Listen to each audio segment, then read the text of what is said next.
Bem-vindo, doutores! No vídeo de hoje nós vamos tratar das vantagens para o médico da autonomia do paciente. Aguardo vocês após a vinheta.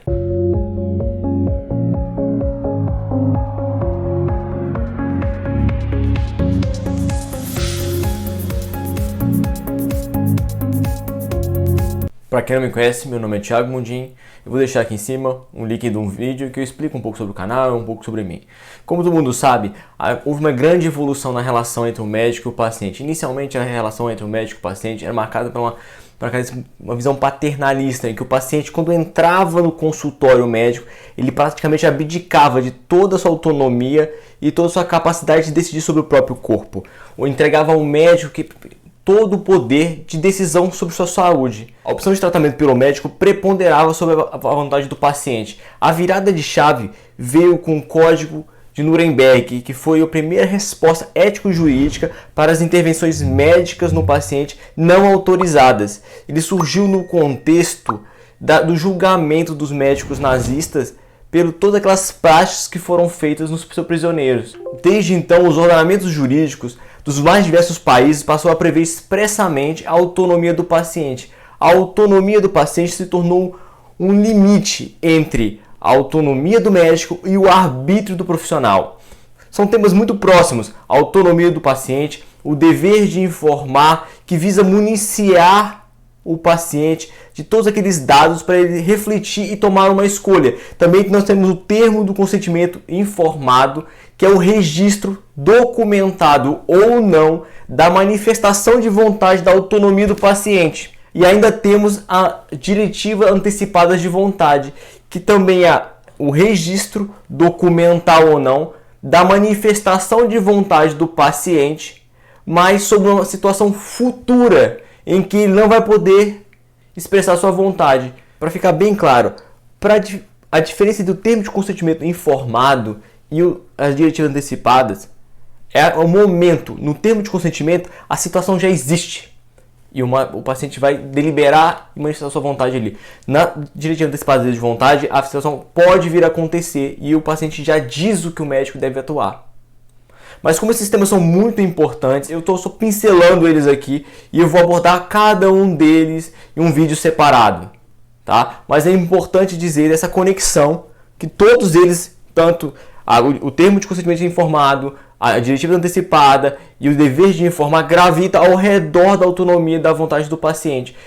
Durante o vídeo vocês vão ver que muitos se confundem, mas o foco aqui é a autonomia do paciente e os benefícios que isso traz para o médico. Muito rapidamente eu vou trazer só a base jurídica de onde está a previsão legal da autonomia do paciente. No artigo 5º, inciso 2º, nós temos a autonomia privada, da qual a autonomia do paciente está prevista no artigo 15 do Código Civil. É muito importante, eu vou trazer aqui, é importante ler. Ninguém pode ser constrangido a submeter-se com risco de vida a tratamento médico ou intervenção cirúrgica. Mas é muito importante aqui ressaltar que com risco de vida não é um limitador. Qualquer tratamento médico, independente se traz risco de vida ou não, deve ter a anuência do paciente. O paciente tem autonomia para dispor sobre ele. Já no Código de Ética Médica, a autonomia do paciente está prevista no artigo 31, que diz: é vedado ao médico de respeitar o direito do paciente ou do seu representante de decidir livremente sobre a execução de práticas diagnósticas ou terapêuticas, salvo em caso de iminente risco de morte. A violação da autonomia do paciente pode caracterizar constrangimento ilegal, crime, constranger alguém mediante violência ou grave ameaça, ou depois de ele haver reduzido por qualquer outro meio a capacidade de resistência, medicamento, anestesia, a não fazer o que a lei permite ou fazer o que ela não manda. A pena 3 meses a um ano, ou multa. Tá? Então é muito importante ter atenção para isso, porque o desrespeito ainda pode levar a um problema criminal. Alguns reflexos que eu posso abordar aqui estão previstos na lei. Futuramente, se alguém quiser, manda um comentário aí pedindo.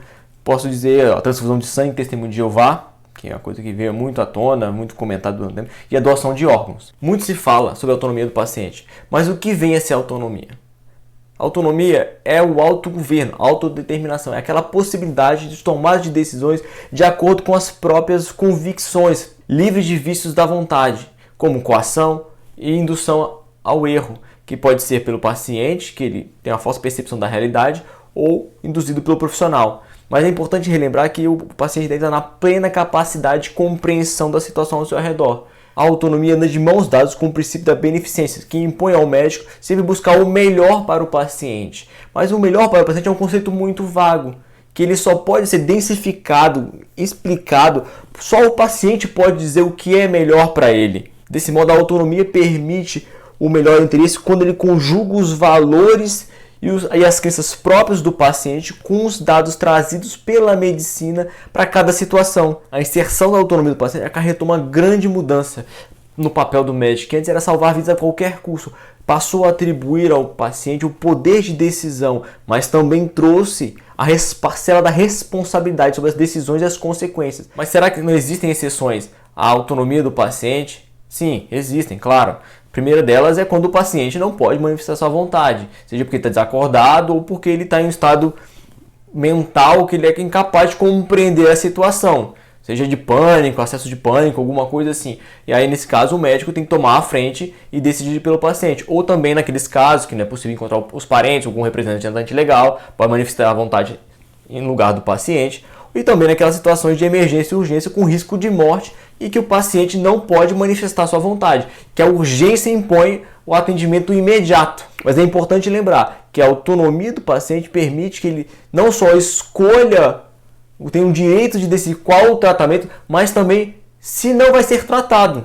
Por exemplo, se a gente imagina um caso hipotético, ele está com a ponta do dedo necrosada, mas o paciente, existe uma pequena possibilidade de salvar aquela ponta do dedo, mas é pequena.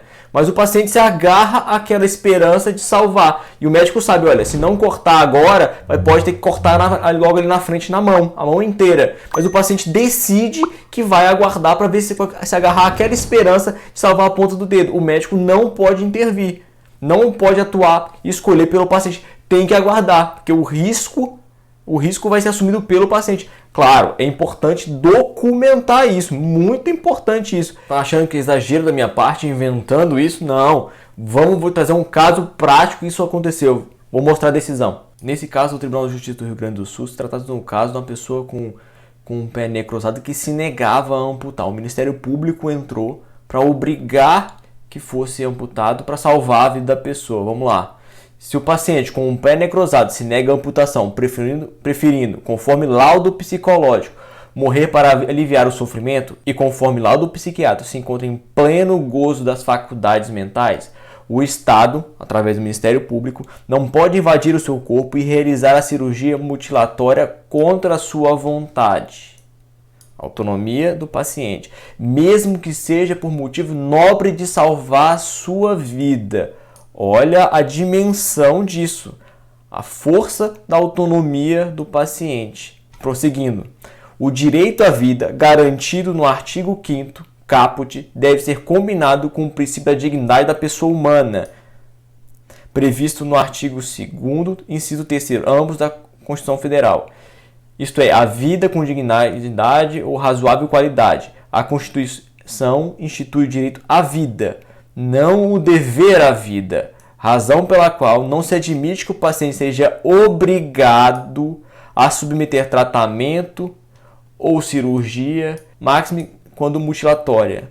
Ademais, na esfera infraconstitucional, o artigo 15, que a gente tratou um pouco ali atrás, proibir o tratamento médico ou intervenção médica quando há risco de vida não quer dizer que, não havendo risco de vida, ou mesmo quando para salvar a vida, a pessoa possa ser constrangida, obrigada a tal. Lembra que eu fiz a ressalva que aquela com risco de vida não pode ser lido que que a autonomia só existe nesses casos? Não, é sempre. Nesse caso aqui é muito importante chamar a atenção para a cautela jurídica que foi adotada tanto pelo hospital de fazer laudos psiquiátricos e psicológicos para atestar que o paciente tinha plena capacidade, estava em livre manifestação de vontade, consciente da situação e das consequências dela. Essas cautelas de atestar a capacidade plena de julgamento do paciente é muito importante e deve ser sempre documentada, para não no futuro a família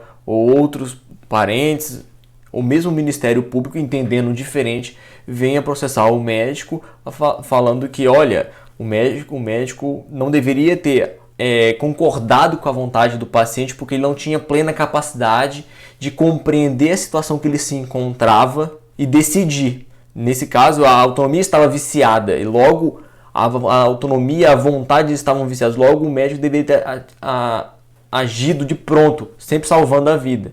Isso é muito importante.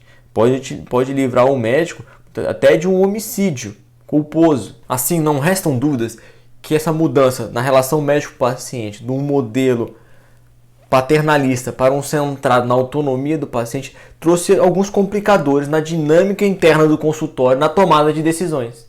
Muitas vezes o médico tem que se ver na situação de ser necessário convencer o paciente de qual o melhor tratamento a ser adotado, que ele entende melhor ser adotado. Muitas vezes o paciente já chega no consultório com a predisposição para um tratamento. Já pesquisou no Google, por exemplo, e já acha que já sabe o que é o melhor para ele. Então o médico, nesse caso, ele tem que trabalhar os prós e os contras de cada um dos tratamentos e tentar convencer, nunca impor. Mas esse novo modelo que colocou o paciente no centro decisório do seu tratamento trouxe importantes vantagens para o médico, na medida que transferiu do médico para o paciente responsabilidades pelas consequências do tratamento. A primeira das vantagens para o médico da autonomia do paciente se refere-se ao fato da técnica, que são os riscos inerentes ao procedimento médico ou à terapia. Mas como que se procede? São aqueles riscos que, muito embora previsíveis, caso eles se concretizem, a capacidade do profissional de impedir a concretização do mau resultado é muito limitada, é praticamente nula. Nesse caso, não há nenhum erro do profissional na execução da técnica. Diante da previsibilidade dessa situação, esses riscos podem ser informados de antemão ao paciente, que irá avaliar se deve correr o risco em razão do benefício esperado do tratamento. Assim, se o paciente devidamente informado pelo médico opta por realizar o tratamento ou o procedimento, o médico não irá se responsabilizar caso esse risco se concretize e vire um mau resultado, se não houve qualquer erro médico na execução da técnica. Claro, esse mau resultado decorre de um risco que foi anuído, que foi concordado expressamente pelo paciente, que ele assumiu esse risco. Por isso é muito importante documentar. Por outro lado, se o médico não informa o paciente desses riscos inerentes ao procedimento ou à técnica, frustrando a possibilidade do paciente de avaliar, refletir e manifestar a sua vontade, o profissional traz para si a responsabilidade por esse mau resultado, mesmo que não haja qualquer erro na execução. Na prática, a existência da autonomia do paciente permite ao profissional escolher se ele deseja transferir a responsabilidade do risco inerente à técnica para o paciente, bastando uma mudança de comportamento, trazendo o paciente para o centro decisório do tratamento, informa adequadamente, documenta o que foi informado, a decisão do paciente, e a partir desse momento o paciente é responsável se aquele mau resultado próprio do risco, não houve erro do médico, vier a ocorrer. Esse posicionamento tem sido acolhido pelos tribunais. Por ser muito didática essa jurisprudência, essa decisão, eu vou colocar na tela para a gente já examinar juntos. Trago novamente a decisão do Tribunal de Justiça do Rio Grande do Sul, apelação civil, indenização, dano moral, medicamento, reação alérgica, relação de consumo. A responsabilidade do profissional médico perante seu paciente é subjetiva, prevista no artigo 14, parágrafo 4 do Código de Defesa do Consumidor. Para quem não assistiu o vídeo do Código de Defesa do Consumidor, vou deixar o link aqui do lado. É muito importante que assistam para entender o impacto do Código do Consumidor na medicina. É uma realidade e tem que ser compreendida para não correr problemas. Requerendo, portanto, a demonstração de culpa para a configuração do dever de reparar. Situação que a médica não se desincumbiu do dever de informação na medida que não informou a paciente as possíveis reações alérgicas que poderiam advir do tratamento ministrado. Ou seja, ela não informou um risco inerente à técnica e por isso a responsabilidade é da médica. Olha só, falha do dever de informação que acarreta o dever de reparar pelo dano moral sofrido. Orientação doutrinária e jurisprudencial. Olha a diferença nesse particular. Quando há informação, olha, é o mesmo caso, duas condutas diferentes e resultados diversos. Laboratório responde objetivamente risco inerente. O serviço prestado pelo laboratório de fabricante de medicamento insere na relação de consumo. E a responsabilidade é objetiva. Situação em que os danos decorrentes da peculiaridade inerente não dão ensejo ao dever de indenizar, uma vez que o laboratório fabricante do medicamento ingerido pela autora fez constar na bula do remédio todas as possíveis reações alérgicas que eventualmente poderiam ser sentidas pelo usuário. Olha a questão da informação. A informação como respeito à autonomia do paciente. A médica não informou de um risco inerente à técnica, respondeu pelo dano. O laboratório informou o risco inerente à técnica e não respondeu pelo dano. Mesma situação. A única coisa que varia aqui é o comportamento do prestador de serviço, médico e o laboratório, em relação ao paciente. A relevância do respeito à autonomia e como isso pode evitar problemas. Uma outra vantagem para o médico da autonomia do paciente se apresenta naquelas hipóteses em que há vários tratamentos cujos efeitos colaterais variam. Muitos efeitos colaterais de tratamento podem causar prejuízos profissionais para o paciente, que eles podem se ver impossibilitado de realizar a atividade profissional dele. Por exemplo, um procedimento estético feito por uma dermatologista em uma pessoa, uma modelo, pode impedir que ela realize um trabalho ou uma aparição pública. Mas não precisa ir muito longe não. Vamos imaginar uma noiva que, atrasadinha, resolve fazer um procedimento dermatológico nas vésperas do casamento. E isso tem efeitos colaterais, uma vermelhidão, algum hematoma que apareça que não consiga esconder com a maquiagem. É só aquela oportunidade, o casamento é único. E a pessoa em todas as fotos vai ficar feia ou com manchas.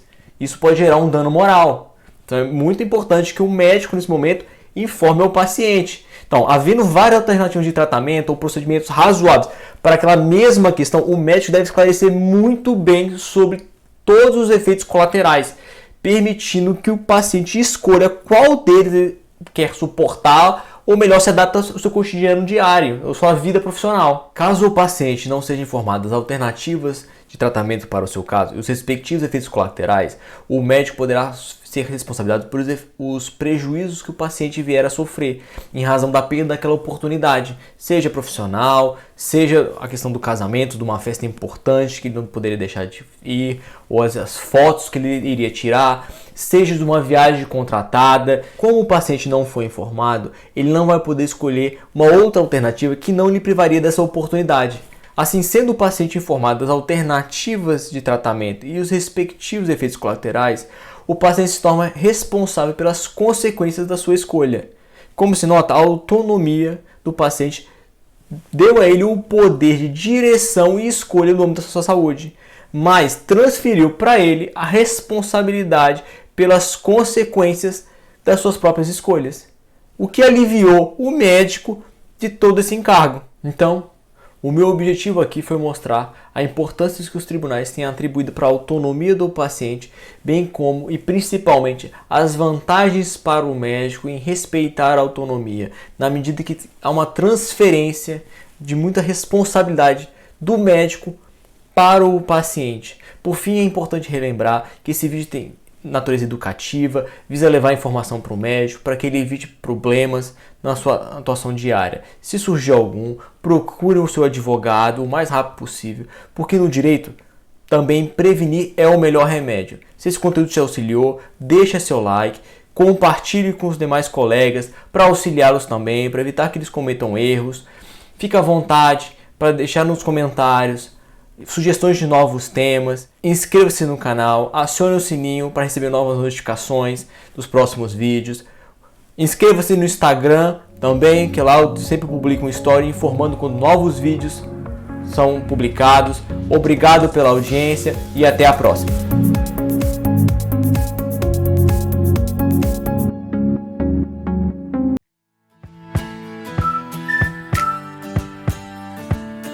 Nós vamos tratar nesse vídeo sobre o dever de informação do médico, as consequências dele, as informações mínimas